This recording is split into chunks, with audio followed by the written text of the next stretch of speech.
BMW Motorrad says it continues to distance itself from offering the bike my father rides.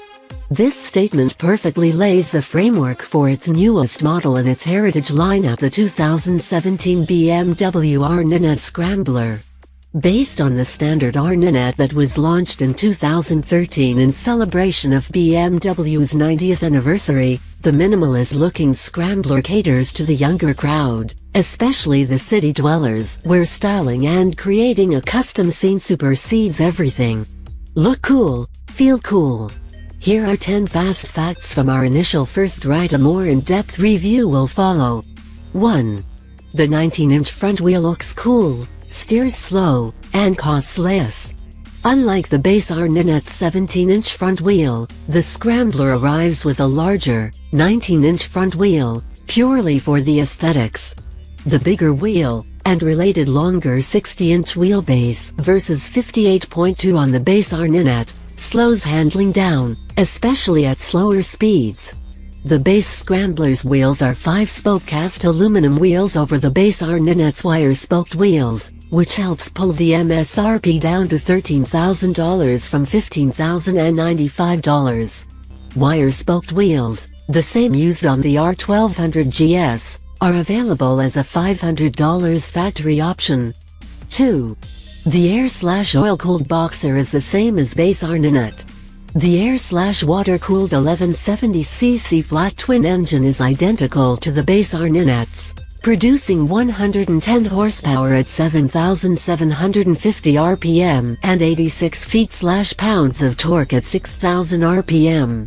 This edition of the Boxer is different from the 125 horsepower liquid-cooled version found on the ever-popular ADV-ready R1200 GS or the touring R1200 RT. The Scrambler's engine is not as refined, but offers a bit of analog feeling and pulsating character of a revving Boxer, letting you know something truly mechanical is down there. 3. Horsepower numbers are the same, even with the high-mount exhaust that looks cool. What would a Scrambler be without a high-mount exhaust? BMW says the exhaust didn't increase any horsepower numbers, and we didn't feel a difference between its power and the NineT's. However, the Scrambler's sound is definitely better, especially when the throttle was cracked wide open. Because the exhaust, 4 Euro compliant, is the only real change in engines between the Scrambler and NineT, this may be the reason miles per gallon went from 52 to 45. 4. It may look off-road worthy, but the NineT Scrambler is far from a dirt bike. To save cash, BMW went with an unadjustable conventional fork, with gaiters, of course, rather than the upside-down fork offered on the NineT. The suspension does have slightly longer wheel travel than the NineT, but it's not off-road ready. This Scrambler is okay for fire roads, especially with the optional at no additional cost Metzeler Karoo 3 tires, 70% street/30% off-road, but its intended market will likely spend little to no time off-road. 5. The subframe and passenger plate are detachable for customization. For quick and easy customization, the Scrambler arrives with a detachable rear subframe and passenger plate, if a single seat is wanted. Also, to further simplify customization, the Scrambler's wiring harness is split into vehicle functions and engine functions. While looking at the bike during a lunch stop, I figured I'd be able to full tear down the subframe and all associated parts within a half hour. 6. The Scrambler's seat is higher and the bars taller. The Scrambler's seat is higher at 32.3 inches, the NineT's is 30.9, and repositioned over the NineT's, very noticeable at stops, and this may cause some major issues for shorter customers. The bars are also taller, and this was immediately felt. The taller bar bend helped when standing up on some off-pavement sections during the test. Nice, but again, it is more of an aesthetic thing. 7. A steel fuel tank is used for the Scrambler. To save some cash, gone is the base NineT's aluminum tank, and in its place is a steel one. Though heavier, the 4.5-gallon tank doesn't add pounds to the overall weight.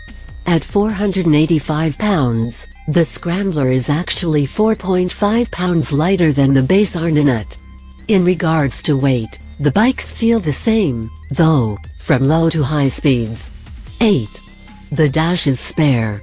Feeding off the minimalistic design, the NineT Scrambler's gauge cluster is simple. It features a speedometer, odometer, 2 tripometers, and engine temperature. I didn't realize how much I like to look at RPMs until they weren't present, but this was another cost-saving measure. 9. There are some essential options, even for a hipster. BMW's first-ever production Scrambler arrives standard with switchable ABS, but the essentials, heated grips and traction control, are available as factory options. My test bike had all three, and the heated grips were used for about 80% of the ride, something any rider can use when the temps drop below, say, 75 degrees. The traction control and one-channel ABS performed flawlessly, though I had them switched off for most of the day in favor of wheelies and going sideways in the dirt. 10. There's only one color option, monolith metallic matte. That, combined with the brown seat with a classic stitched design, makes for one unique look. BMW says 79% of its customers choose a bike based on style/design, and this single color highlights the Scrambler's unique design. The color will surely assist in pushing sales to that younger demographic BMW is after.